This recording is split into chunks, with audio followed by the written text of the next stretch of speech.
프랑스의 위대한 과학자 파스텔은 신앙과 과학의 문제는 진정한 문제가 아니다라고 했습니다. 정말로 신앙과 과학의 엄청난 이 두 단어 사이에는 간격이 있지만 신앙의 문제와 과학의 문제가 아니라 사실 문제는 우리가 이것을 담을 수 있는 마음의 크기의 문제라고 말을 하고 있습니다. 어떻게 신앙과 과학이 같이 갈 수가 있겠습니까?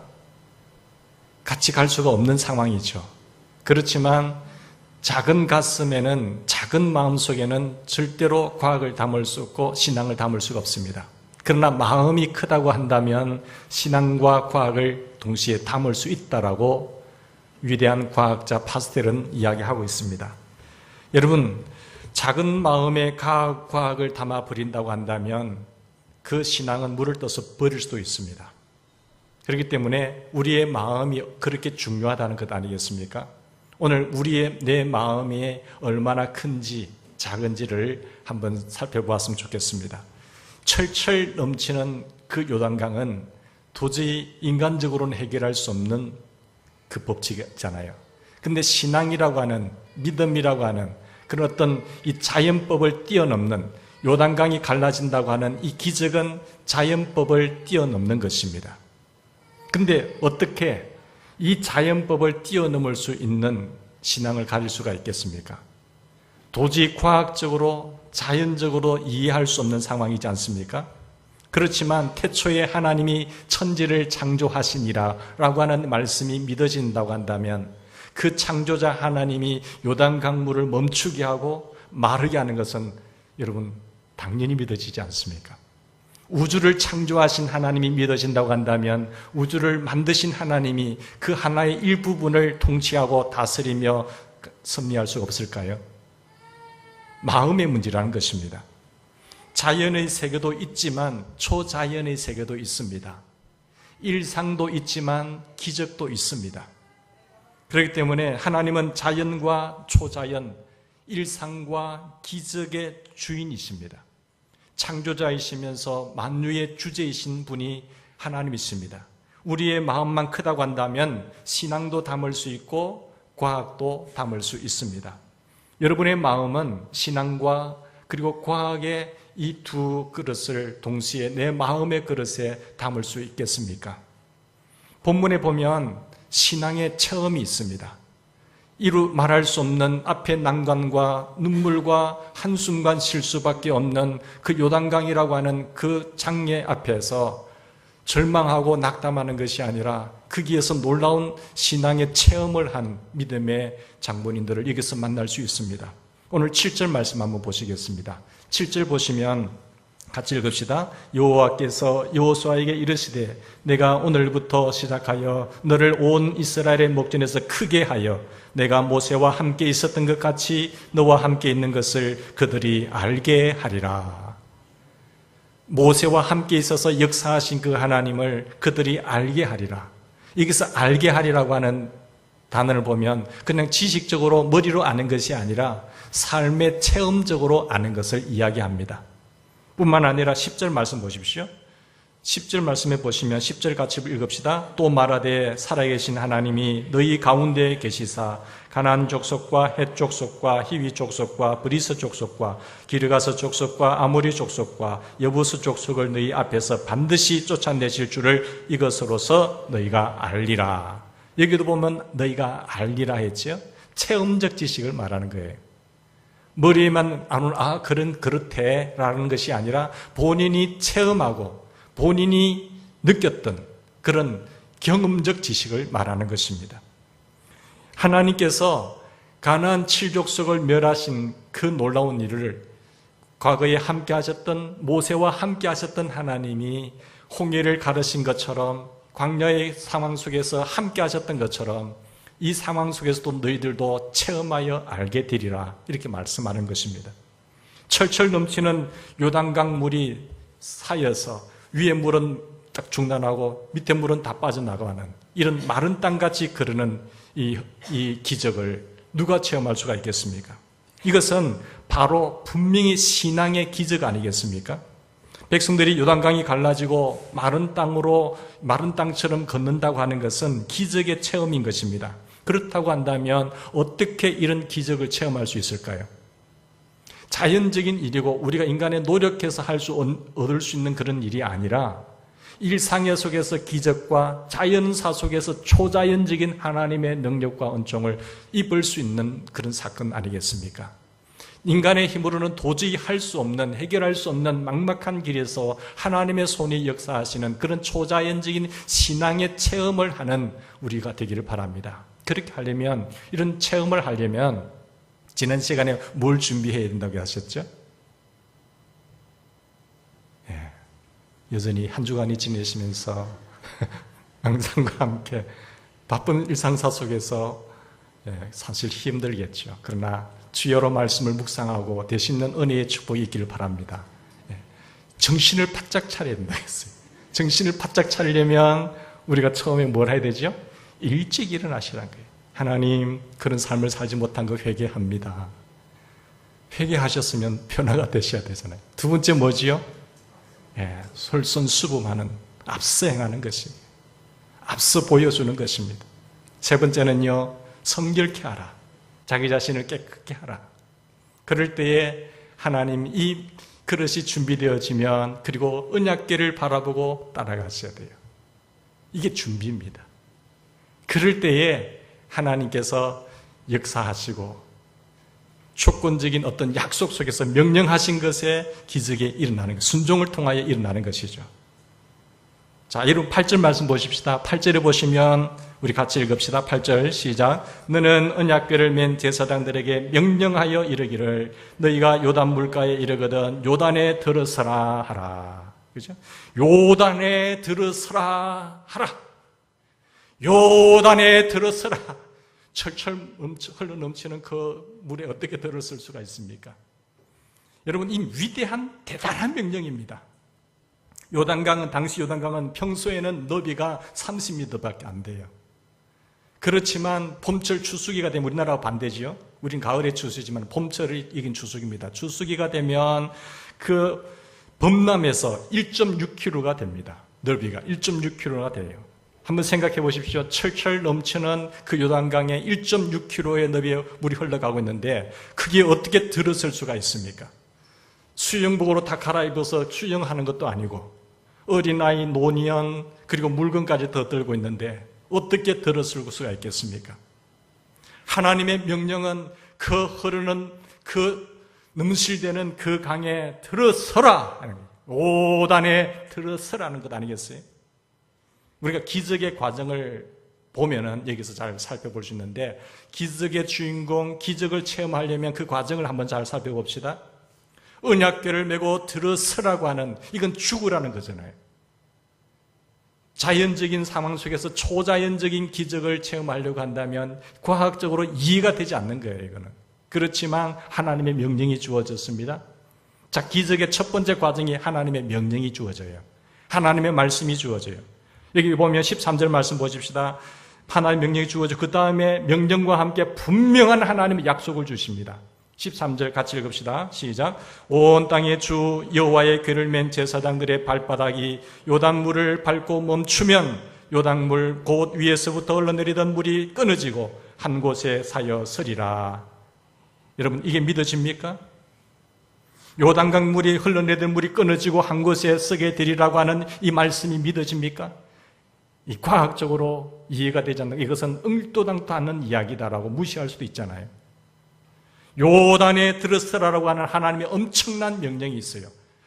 요단에 들어서라라고 하는 하나님의 명령이 주어지면서 그것으로만 좌절할 수 있기 때문에 할 수 없어요라고 하기 때문에 하나님의 약속을 주시는 거예요. 요단에 들어서면 위에 서르는 물이 중단되고 벽이 되어서 많은 땅이 될 것이다 라고 하는 것이죠. 하나님의 이 약속도 엄청난 거예요. 우리가 상상할 수도 없는 거예요.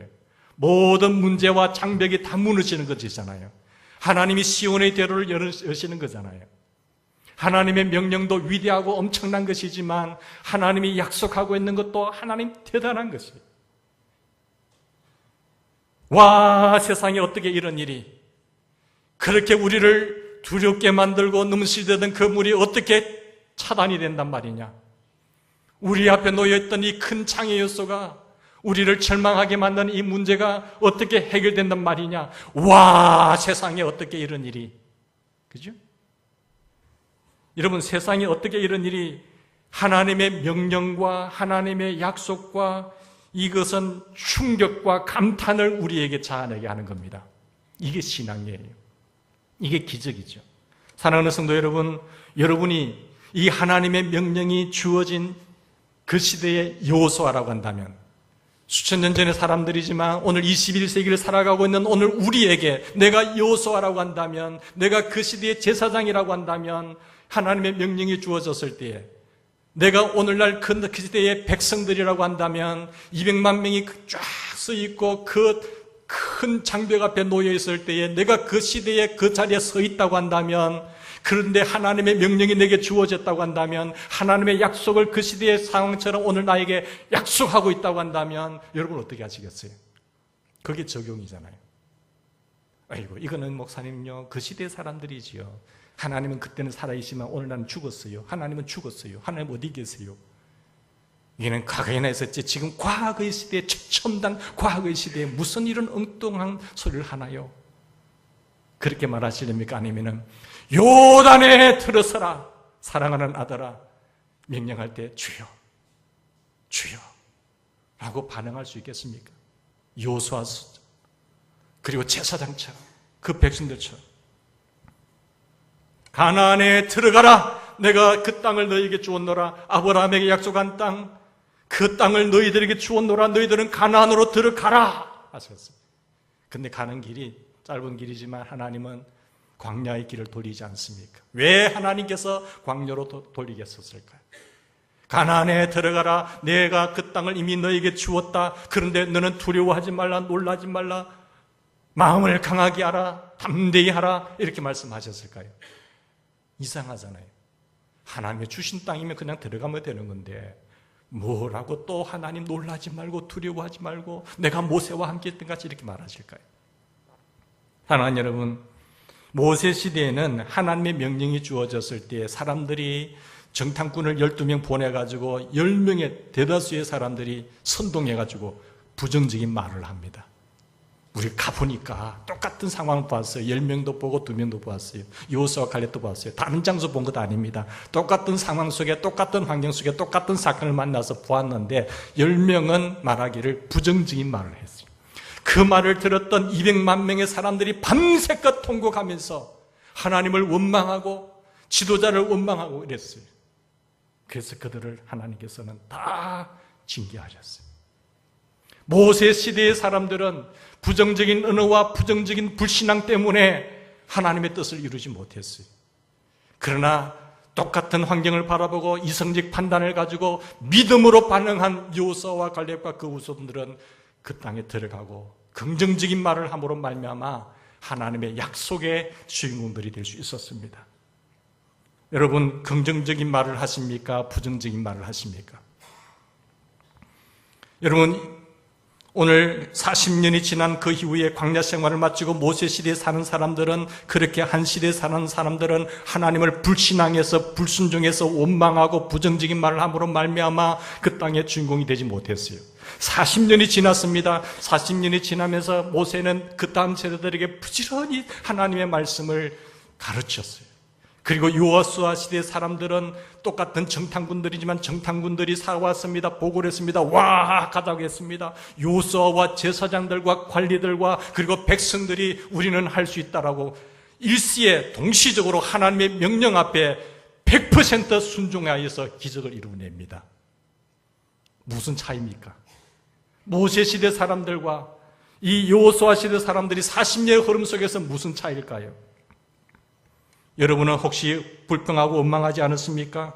내 삶에 어려움이 닥쳐오고 내 삶에 난관이 생기고 내 스스로 해결할 수 없고 내가 하나님을 믿음에도 불구하고 왜 이런 일이 생겼냐고 절망하고 좌절하고 낙담하고 사건과 문제와 환경 속에서 주눅이 들어서 넘어지진 않으세요? 그러면서 불신앙적인 말을 하고 부정적인 말을 하고 그렇게 말을 하진 않으세요? 물론 환경은 우리에게 그렇게 다가올 수도 있습니다. 그러나 하나님이 함께 하시면 되잖아요. 모세와 함께 있었던, 함께 하심으로 말미암아 하나님은 모세를 지키셨고 인도하셨고 기적을 순간순간 체험하게 하셨고 하나님의 살아계심을 보여주었잖아요. 여러분, 우리는 오늘 15절 말씀, 16절, 17절 말씀 보십시다. 여러분, 기적의 과정 속에서 첫 번째로 하나님의 명령이 주어져요. 그 약속이 주어집니다. 그 약속의 명령의 약속을 믿고 100% 하나님을 신뢰함으로 말미암아 나타나는 현상이 뭘까요? 세 번째, 100% 순종합니다. 믿음의 사람들은 100% 순종해요. 왜 불순종하냐? 불신앙하기 때문에 순종 못하는 거예요. 못 믿기 때문에. 내 옆 친구가 와서 야 이렇게 해줄게, 그를 신뢰하면 오케이 하고 따라가잖아요. 근데 이 사람을 도저히 못 믿겠어. 그러면 절대로 안 따라가죠. 불신앙이냐? 불신앙은 불순종을 낳고 신앙하면 순종을 낳습니다. 오늘 15절에 보시면 어떻게 순종하고 있습니까? 모세 시대의 사람들은 불신앙했습니다. 그래서 불순종했습니다. 원망과 불평이었습니다. 여호수아 시대의 사람들은 하나님의 명령과 말씀이 주어졌을 때에 그분을 절대 신뢰하면서 100% 순종해요.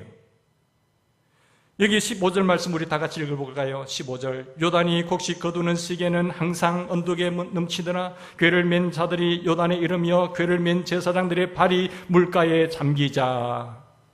그렇죠? 여기 보시면 15절, 궤를 맨 자들이 요단에 이르며 궤를 맨 제사장들의 발이 물가에 잠기자. 궤를 맨 제사장들의 발이 물가에 잠기자. 궤를 맨 제사장들의 발이 물가에 잠기자. 궤를 맨 제사장들의 발이 물가에 잠기자. 말이 쉽지요. 내가 지금 그 상황 속에 서 있다고 생각해 보세요. 궤를 맨 사람들이 물이 철철 흘러 넘치는 그곳에 물에 잠기자. 잠기는 순간 죽는데요. 잠기자 라고는 100% 순종이죠. 이것을 수도 없이 반복하고 싶어요. 궤를 맨 제사장들의 발이 물가에 잠기자. 순종이. 순종할 때에 기적이 일어나는 거예요. 여러분 보십시오. 17절 우리 한번 볼까요? 17절 말씀. 16절, 17절 다 같이 읽읍시다. 어떤 기적이 일어났죠? 시작. 곧 위에서부터 흘러내리던 물이 그쳐서 사르단에 가까운 매우 멀리 있는 아담 성읍 변두리에 일어나 한 곳에 쌓이고 아라바의 바다 여매로 향하여 흐르던 물인 온전히 끊어짐에 백성이 여리고 앞으로 바로 건널세. 이 기적을 체험하게 되는 거예요. 하나님의 기적의 과정 속에서 기적을 체험하는 과학의 시대의 초자연적인 현상 속에서 그런 일들을 체험하려면 하나님의 명령이 주어집니다. 하나님의 약속이 주어집니다. 그 하나님을 100% 신뢰하면서 100% 순종할 때에 기적의 주인공이 되는 거예요. 사랑하는 여러분, 우리 모두는 여러분의 삶의 여러분의 인생 가운데 이런 하나님을 체험하고 이런 경험을 하여서 삶의 간증거리의 축복의 통로와 기적의 체험의 주인공이 되시기를 주님의 이름으로 축원합니다. 신앙생활을 한다고 하면서도 그 하나님 만나고 어려운 문제 앞에서 이렇게 내놓을 수 있는 간증거리가 없다고 한다면 사실 불행한 신앙생활이죠. 하나님의 명령은 엄청납니다. 하나님의 약속은 엄청납니다. 성경을 읽으시면서 성경을 펼치시면서 하나님의 명령을 한번 열거해 보셨습니까? 빨간 줄로 밑줄을 그어 보셨습니까? 그리고 그의 명령 속에 주어지는 하나님의 약속이 어떤 것인가를 하나님의 말씀으로 노란펜으로 형광펜으로 약속이라는 말씀을 체크해 보셨습니까? 그러면 그에 나타난 하나님의 기적이 어떠한 것인가를 우리는 머리로가 아니라 내 삶의 21세기를 살아가고 있는 초자연적인 시대가 아니라 과학의 시대에 하나님을 경험하고 초자연적인 역사를 경험하는 일들이 내 가운데 펼쳐진단 말이에요. 보편적인 시대 상황 속에서 천지 만물을 주관하시고 창조하신 역사의 주관자이신 하나님을 내가 삶 속에 얼마나 경험하면서 살아가느냐예요. 그게 살아있는 신앙입니다. 요단 강물이 30km 역류해서 아람 성읍 변두리의 벽처럼 쌓이잖아요. 자, 이 기적을 이루신 기적의 주체가 누굽니까? 하나님이세요. 살아계신 하나님. 지금 하나님 주체 사상이 없어지고 김일성 주체 사상, 공산주의가 들어오면서 이데올로기에 의해서 종북 사상이 들어오면서 세계적으로 흘러가는 것이 하나님은 없다. 하나님이 역사의 주인도 아니다. 이만희가 주인이고 박태선이가 주인이고 문선명이가 주인이고 김일성이 주인이고 김정은이가 주인이라고 하는 이 주체 사상에 신본주의는 무너지고 인본주의 사상에 물들면 끝나는 겁니다. 누가 뭐라고 하더라도 우리는 만유의 주가 왕이시고 만왕의 왕이시는 우리 살아계신 여호와 하나님이라고 하는 사실을 고백하며 선포할 수 있어야 돼요. 이게 무너지면 안 돼요. 종북 사상의 정교조들이 학생들을 어떻게 교육시키고 있습니까? 그 시대가 자라서 정치, 경제를 문화를 장악하고 있는 겁니다. 그리고 종교의 소수, 그것을 이야기하면서 강단에서 종교의 자유를 허락하라. 절대로 어떤 특정한 종교를 말해서는 안 된다. 말하면은 그게 전도인데 그건 법적으로 넘어가는 거예요. 그 악한 사단의 권세 속에서 이 사상이 법제와 탑제가 되어버리면 강력한 힘을 발휘하는 거예요. 그런데 교회는 잠을 자고 있단 말이에요. 법이 얼마나 무서운 줄 아세요? 이런 시대에 하나님을 거역하는 그 법이 탑재가 되어버리면 그 무기로, 그 전략으로 쓸어버리는 겁니다. 그건 순식간에 쓰러지게 되고 많은 희생자들이 피를 흘리게 되어 있습니다. 사랑하는 여러분, 기적의 주인공은 살아계신 하나님이세요. 이 신앙이 절대로 흔들리지 않기를 바랍니다. 온 땅의 주인이시죠. 여러분, 마른 바닥을 밟고 건너가는 큰 문제와 두려움 속에서, 난관 앞에서, 절망 앞에서, 장벽 앞에서 우리를 낙담케 하는 그런 상황 속에서 그것을 해결하시는 분이 누구세요? 여호와 하나님이잖아요. 기적을 일으키는 분은 살아계신 하나님이, 여러분 10절 말씀 보십시다. 누가 이런 일을 이루셨습니까? 10절 다 같이 볼까요? 10절 말씀 같이 읽읍시다. 시작. 또 말하되 살아계신 하나님이 너희 가운데 계시사 가나안 족속, 헷 족속, 히위 족속, 기르가 족속 쭉 쫓아내실 줄 이것을 너희가 알리라. 살아계신 하나님이, 요단의 기적은 살아계신 하나님이 이루신 것입니다. 하나님은 과거에도 살아계셨고 지금도 살아계시고 앞으로 영원히 살아계신 하나님이십니다. 이방 민족들의 수호신들이 다 죽은 신들이에요. 하나님은 살아계신 하나님이세요. 상천하지의 애굽에서 백성들을 끌어낼 때도 10가지 재앙을 통해서 상천하지의 천하 여호와 하나님만이 참신이신 것을 강력하게 드러내신 하나님. 살아계신 하나님은 온 땅의 주인이십니다. 하나님은 온 땅을 창조하셨습니다. 하나님은 하늘과 땅을 창조하셨습니다. 하나님은 온 땅의 주인이시고 질병도 다스리시고 풍랑도 다스리시고 가난도 다스리시고 아픔도 다스리시고 불의도 다스리시고 악령도 다스리시고 죽음까지도 다스리시는 살아계신 하나님, 온 땅의 주인 되신 하나님이신 것을 우리는 믿습니다. 그 여호와 하나님을 내가 찬양합니다. 내 인생의 삶의 가치와 방향타가 되시는 살아계신 하나님, 모세와 함께 있었던 것 같이 내가 너희와 항상 함께 있을 것이라. 그러니 사랑하는 딸아, 아들아, 두려워하지 마라. 놀라지 말라. 내가 너와 함께 함이니라. 나의 어른 오른손으로 너를 붙들리라. 이 말씀을 하고 있잖아요. 살아계신 하나님은 온 땅의 주인이시면서 요단의 주인이십니다. 요단의 주인 되신 하나님께서 요단강도 마음대로 하시는 거예요. 하나님은 명령하시니까 요단강물이 순종한 것입니다. 하나님이 명령하시니까 요단강물이 30km 위로 올라가서 차단되는 거예요. 그때에 살아계신 하나님은 지금도 살아계신 하나님이십니다. 그 시대의 주인 되신 하나님은 지금도 주인 되셔서 여전히 주인 되세요. 우리는 그의 종이에요. 종은 주인을 뜻을 따라가야 돼요. 그래야 종이 행복한 거예요. 주인을 거스리고 당신이 무슨 주인이냐고 내가 주인이지 하면은 그때부터는 피곤한 겁니다. 요단강이 갈라진 기적은 하나님의 기적입니다. 하나님께서 약속하신 언약궤의 기적인 것입니다. 그것을 믿고 순종하는 믿음의 기적인 것입니다. 순종한 사람들의 순종의 기적인 거예요. 그 살아계신 하나님을 우리가 경배하고 예배하고 믿고 나아가는 것 아니겠습니까? 그 하나님이 여기까지 도우셨기 때문에 우리는 에베네셀의 하나님이라고 고백한 것입니다.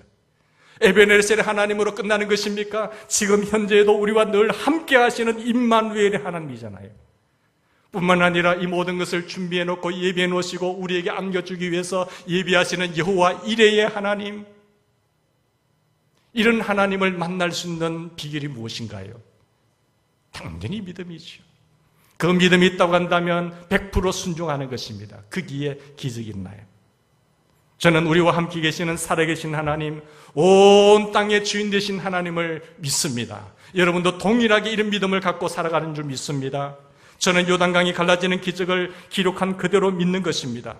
여러분은 요단강을 가르신 온 땅의 주 살아계신 하나님을 믿습니까? 우리의 마음이 커서 믿음도 담을 수 있고 신앙도 담을 수 있고 과학도 담을 수 있어야 되는 겁니다. 과학은 과학이고 자연은 자연이고 초자연은 초자연이라고 분리하시면 안 돼요. 기도의 왕 조지 물러, 3만 번 응답받은 조지 물러 기도의 왕이라고 하는데, 그 기도의 조지 물러를 함께 타고 갔던 선장이 있었는데 그 선장의 간증이에요. 밀러가 퀴벡에 가야 되니까 나를 좀 태워달라고 했습니다.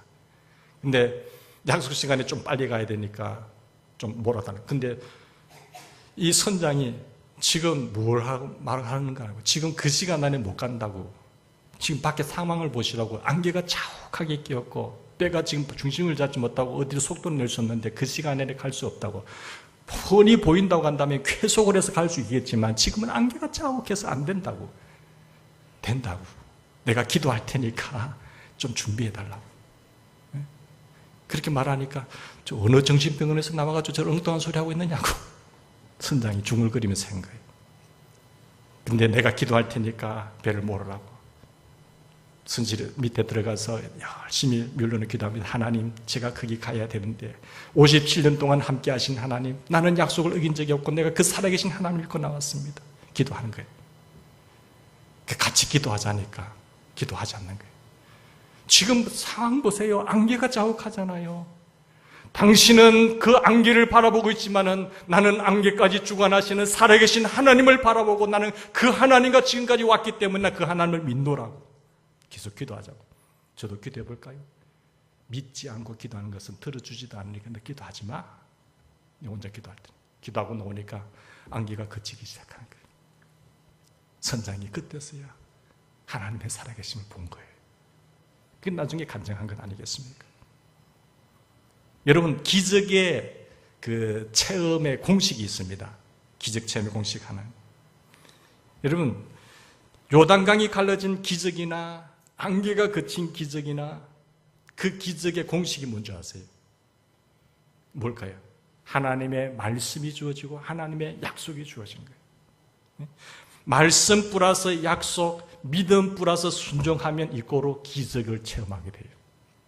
말씀 플러스 약속, 그리고 그 믿음 플러스 순종이 주어지면 뭐가 나타난다고요? 이꼬로 기적이 나는 거예요.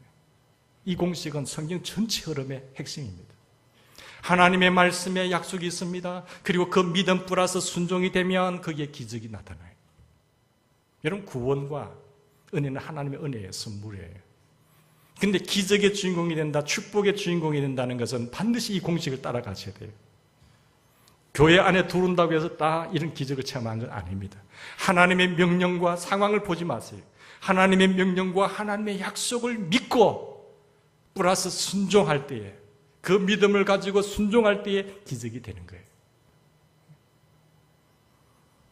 근데 이것을 잘못 하면 안 됩니다. 자신의 야욕을 가지고 하나님의 말씀으로 착각할 수도 있어요.